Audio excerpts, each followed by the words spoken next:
என்ன இருந்தாலும் திட்டம் போட்டு செயல்படுத்தப்படுகிற ஒரு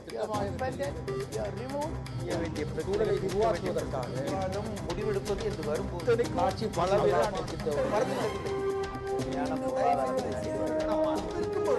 எதிர்த்து பேசிட்டு பாரதிய ஜனதா கட்சியும் சரி, காங்கிரஸும் சரி, அவங்களுடைய ஆட்சியை இழந்தாலும் சரி, ஆட்சிக்கு வந்தாலும் சரி, ஒருவருடைய திட்டங்களை மற்றவங்க கொண்டு வர்றதுல வந்து பெரிய அளவுல வித்தியாசம் இல்லை அப்படிங்கறத நீங்க ரெண்டு பேரும் சுட்டி காட்டுறீங்க. ஆனா இந்த அந்நிய ஆட்சிக்கு வந்தா கூட சீனாவினுடைய முன்மாதிரி இருக்கு, அது நடக்காதுங்கிறதுனால அதை சேர்க்கல. இல்ல என்னைக்காவது யாரோ ஆட்சிக்கு வரும்போது கம்யூனிஸ்டுகள் இந்த நாட்டில் ஒரு நாளைக்கு ஆட்சிக்கு வருது சந்தோஷமான விஷயம். அவங்களுக்கு பெரிய நம்பிக்கையை விட்டுறீங்க.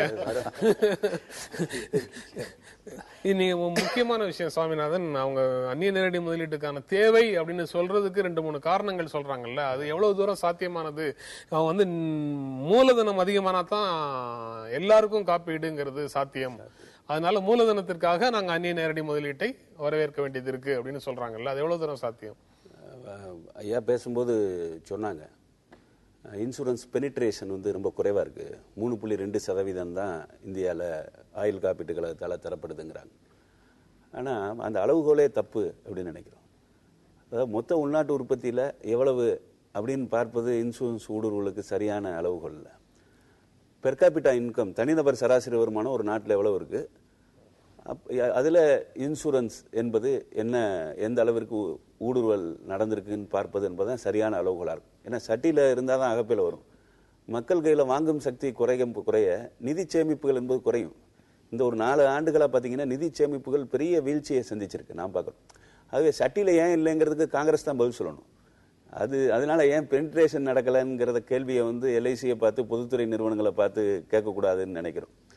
ஆகவே இன்றைக்கும் வேர்ல்டு எக்கனாமிக் ஃபோரத்தினுடைய கணக்கீட்டின்படி இந்தியா தான் பெர் கேபிட்டா இன்கத்திற்கு இன்சூரன்ஸ் பெனிட்ரேஷன் என்ற அளவுகோலை முன்வைத்தா லைஃப் இன்சூரன்ஸ்ல ஆயுள் காப்பீட்டில் உலகத்திலேயே நம்பர் 1 இருக்கு, ஜெனரல் இன்சூரன்ஸ்ல நம்பர் 3 இருக்கு. ஆகவே அந்த அளவுகோல் என்பது அப்படித்தான் இருக்கணும்.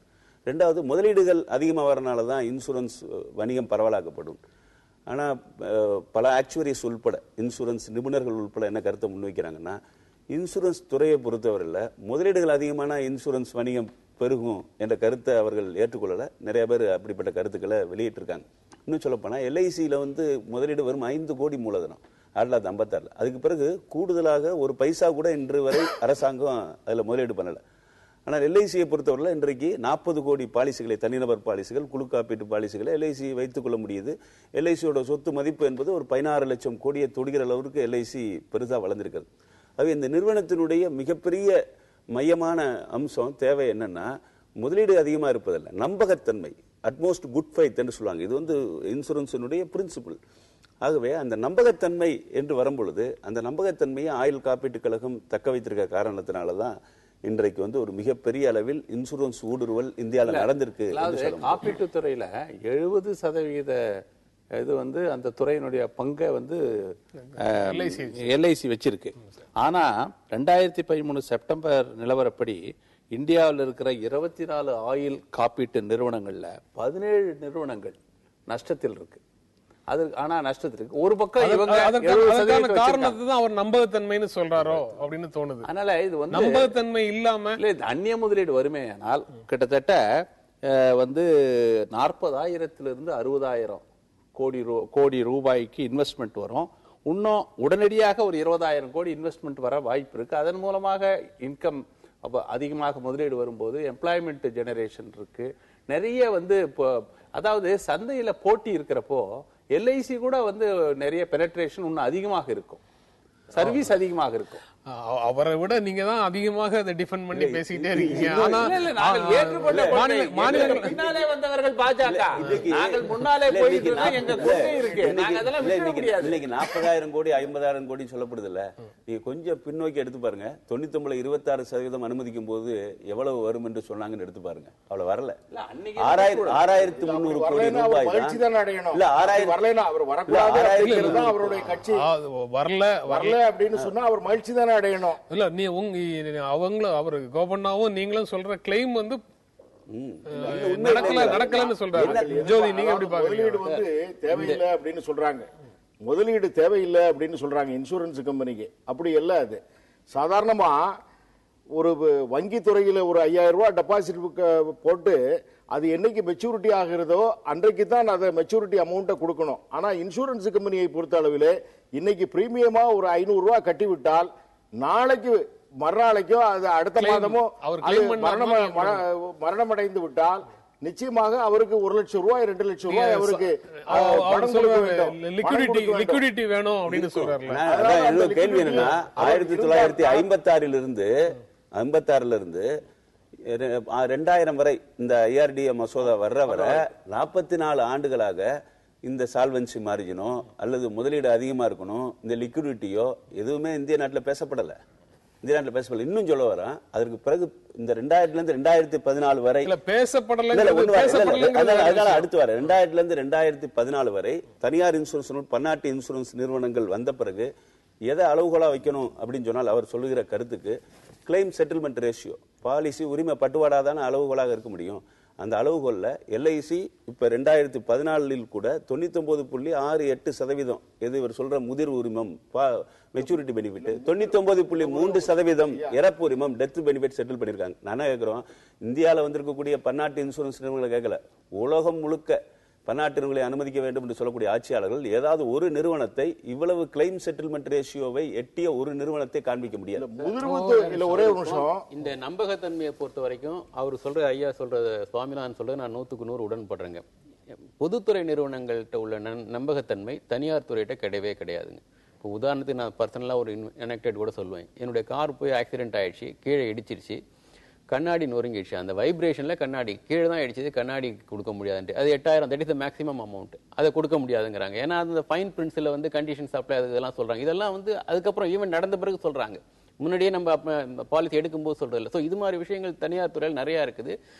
அதுல ரிஸ்க் தனியார் துறையை விட இப்போ பொதுத்துறை வந்து ஒரு டிரான்ஸ்பரண்டா இருக்காங்க. அது ஒண்ணு. இன்னொன்னு, இப்போ இவங்க சொல்ற மாதிரி இந்த முதலீடு வருங்கிறாங்களே, இப்போ இந்த 2008 கிரைசிஸுக்கு அப்புறம் இங்கிருந்து இந்தியாவிலிருந்து FDI வந்து வெளியே போயிருங்க. எவ்வளவு வந்து FDI ஃபாரின்ல இருந்து உள்ள வந்திருக்கோ அதுல 50% இந்தியன் கம்பெனிகள் வந்து வெளிநாடுகளில் போய் முதலீடு செஞ்சிருக்காங்க. 50%க்கு மேல வந்து உள்ள வந்த FDI மாதிரி அதுல பாதி வெளியே போயிருக்கு.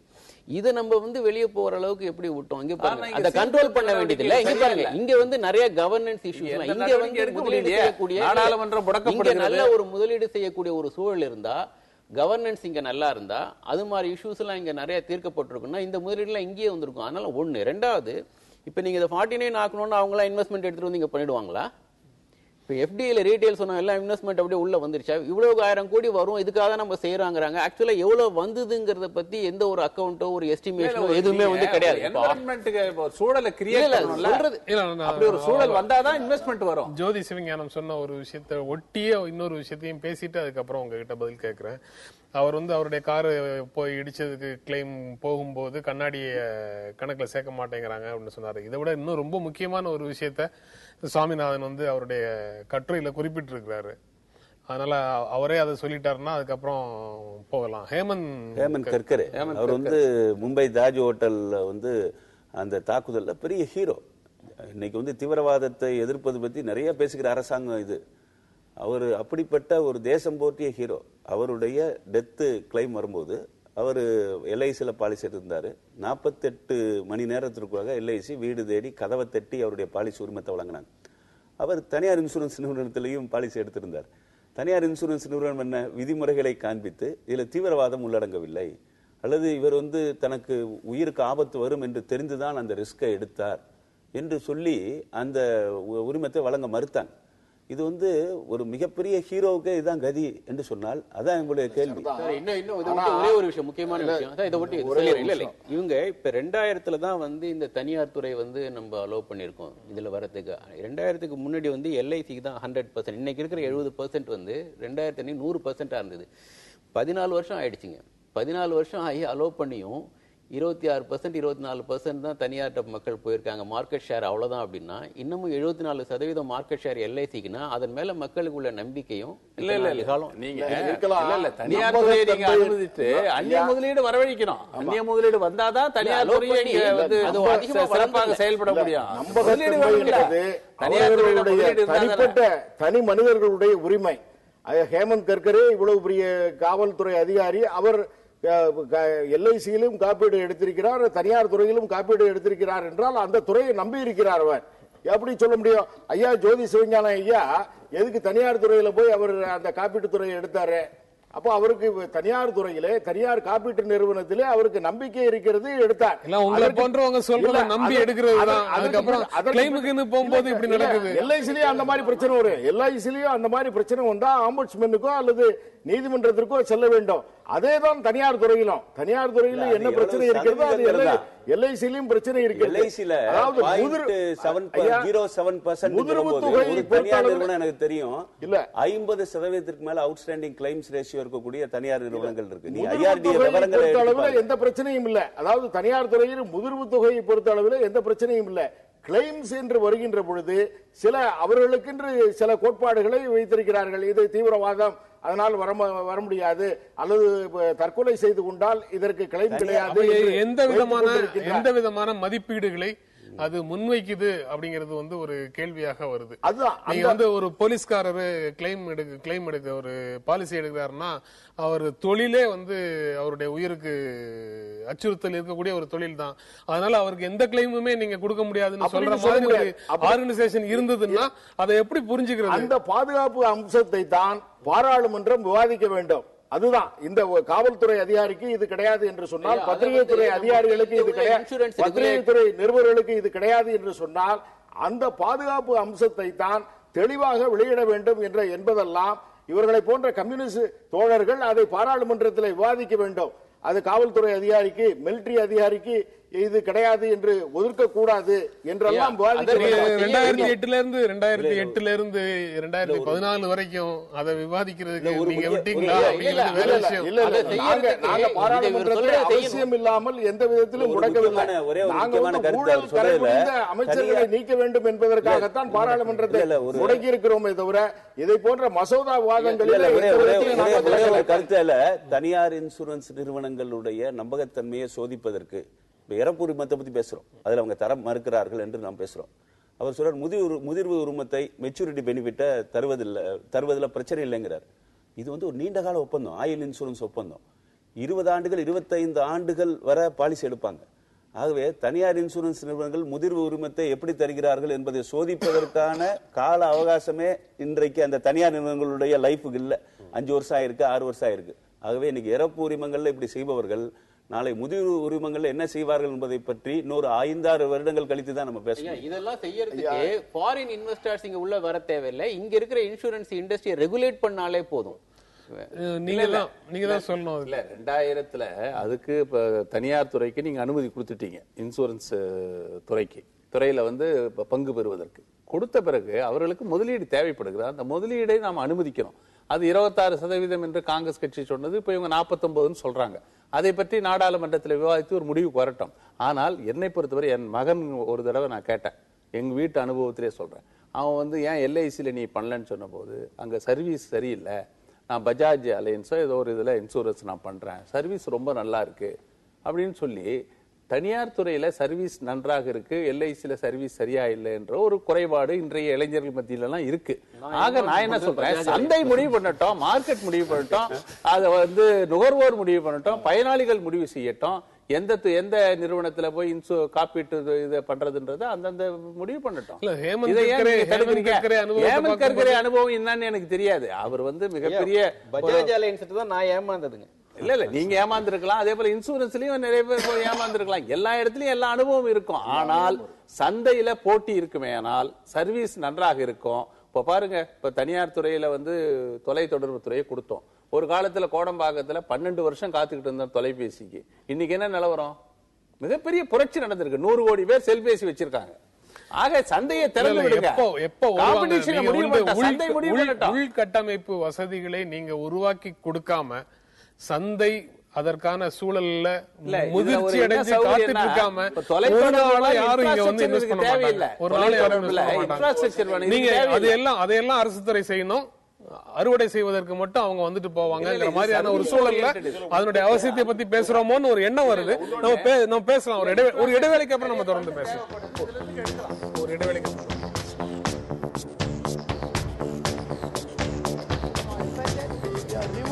செய்ய வேண்டிய சூழலை உருவாக்குவதற்காக முடிவெடுப்பது என்று வரும்போது ஆட்சி பல